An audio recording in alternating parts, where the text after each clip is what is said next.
He doesn't travel to the moon or Mars or doesn't discover another continent like Christopher Columbus. He's fascinating because he represents us as human beings.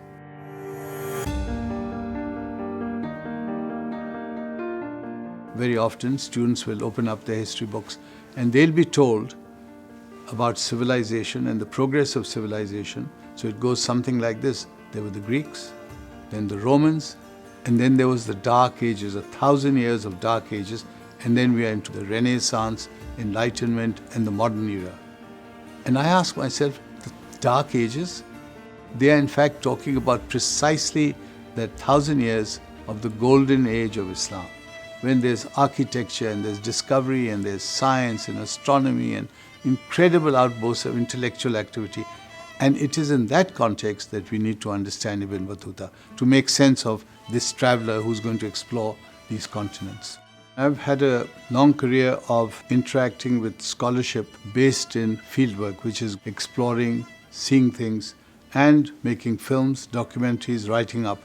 So I've traveled far and wide. And in those travels, I was very privileged to be able to read up on these great explorers, travelers of the past. Now, one name that constantly kept coming up was Ibn Battuta.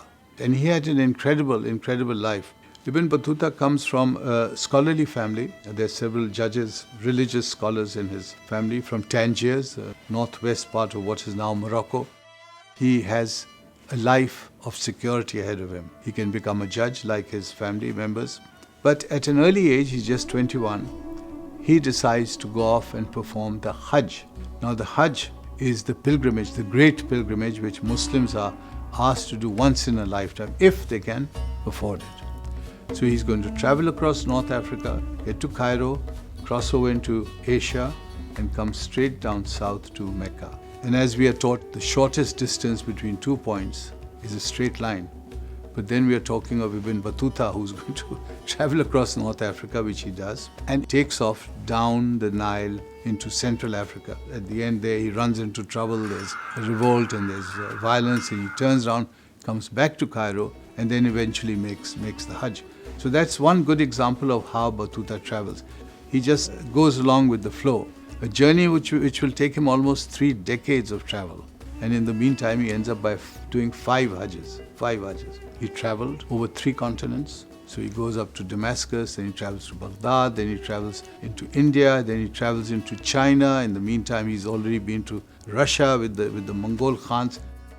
He's meeting every kind of society, Africans and Asians and Europeans and Russians and the Jewish community, the Christian community, Chinese. And he has the same sense of wonder. He's fascinated by their customs, by their housing, by the clothes they wear, by their diet, their food. In South Iraq, he comes across a group of ecstatic Sufi mystics who fall into a trance-like condition where they can walk on coal and they can put burning coal in their mouth because they're in a trance, they're in an otherworldly state. As an Orthodox Muslim scholar, remember he's from a religious background, he's not entirely approving of all this. He's an anthropologist, he's writing everything, but he's also a religious scholar, so he's noting his displeasure with this kind of activity. And when I ask myself, what is motivating Ibn Battuta? Is he looking for money? No. Is he looking for celebrity? There's no such thing as that time. And to me, what is driving him is a saying of the Prophet of Islam. It's an Islamic saying. The ink of the scholar is more sacred than the blood of the martyr. It's a very important saying. So for someone like Ibn Battuta, he's going to travel to seek knowledge. And that's what's driving him. So it's validating his own understanding of his faith. Ilm is the word for knowledge in the Quran, the holy book of the Muslims. And ilm is used more often in the Quran than any word except the word for God. In Delhi, when he arrives in India, he is met by the king of India, very famous Indian sultan. And they see a scholar, a man who is the embodiment of ilm. He's bringing knowledge. So the king appoints him a qadi, a judge. He can get married. When he does, he gets married as he goes along. And divorces, because that's also part of Islamic law. So it's all very legal. He gets wealth, he gets property, but he also begins to feel suffocated because he stays in India for 6 years, a long time for a person like Battuta. He wants to move out, but the king won't let him go. And somehow he escapes. He goes down to South India, the Maldives. These are islands of India. He arrives there, and people there have just converted to Islam. So they're looking for a religious figure who they can appoint as a Qadi. And once again, his own inclination to be correct, orthodox, by the book, and the people there who are much more lax, who've just converted, they want a bit more flexibility, that comes into conflict.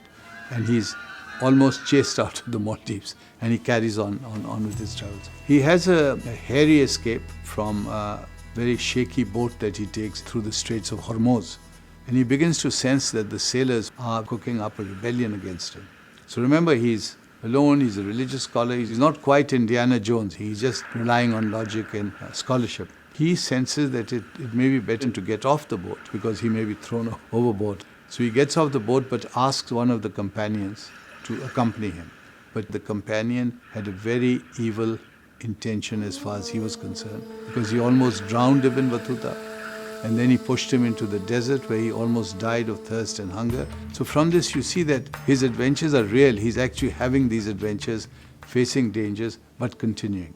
But when he finally comes back to Tangiers after decades of travel, and he's exhausted, he's tired, his father has passed away, he hears the news when he's in Damascus. And when he arrives in Tangiers, he discovers that his mother, his beloved mother, has just passed away, literally a few weeks before. And he's quite heartbroken. He says, I have nothing connecting me now with my city of birth. So he packs up, and what does he do? Battuta thing. He takes off again, south into the Sahara, and he goes up to Timbuktu. He really wanted to see a part of the world that was not very well known.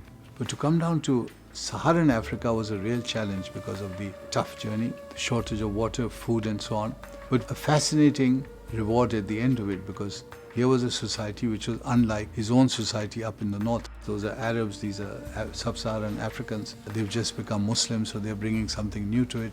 Yet they have their own history with Mansa Musa, the great ruler of that part of the world, said to be one of the richest men in the world at that time, famous for the gold that he carried when he went on his Hajj up to Cairo and to Mecca. It's almost like the fabled land of Timbuktu, a concept. It's at the other end of the world, is Timbuktu. It becomes like a metaphor for something that is far and remote. So that would have attracted him as a scholar, and he's fascinated there. And again, he expresses his disapproval of the way they dress, the women. But he comes back then because the king of Morocco sends a messenger for him and says, please come back and write up your adventures. By now everyone's heard about him. I only think that by now he's in his 50s, and it would have been much, much tougher. So in that sense, I think the king of Morocco calling him and saying, now settle down and write your travels before you forget them or before you are too old for them, I think would have come as a relief. So he spends his time writing up this travelogue at the end of his life. He's recording these complexity of societies, their customs, their foods, in great color. For example, in the Middle East, he's talking about figs and olives and watermelons. You know, you really almost feel him there. That's why he's such a great writer and a great companion for us to understand his world. There are many, many very moving examples which we in the 21st century must learn from.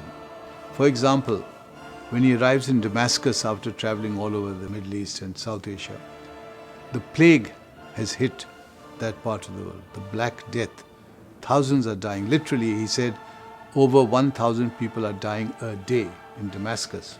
And he notes that rabbis, Christian priests, and imams, the three faiths, their religious figures would be traveling with their holy books, pointing to heaven, praying that God helps them recover or survive this terrible affliction on humanity. So here you have this example of interaction with other faiths.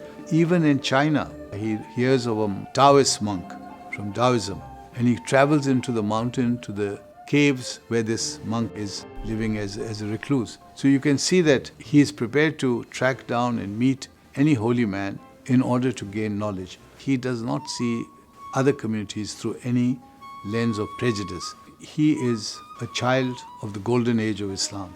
And the golden age of Islam was a combination of Christians, Jews, Muslims, in South Asia, Hindus living together, producing together, flourishing together.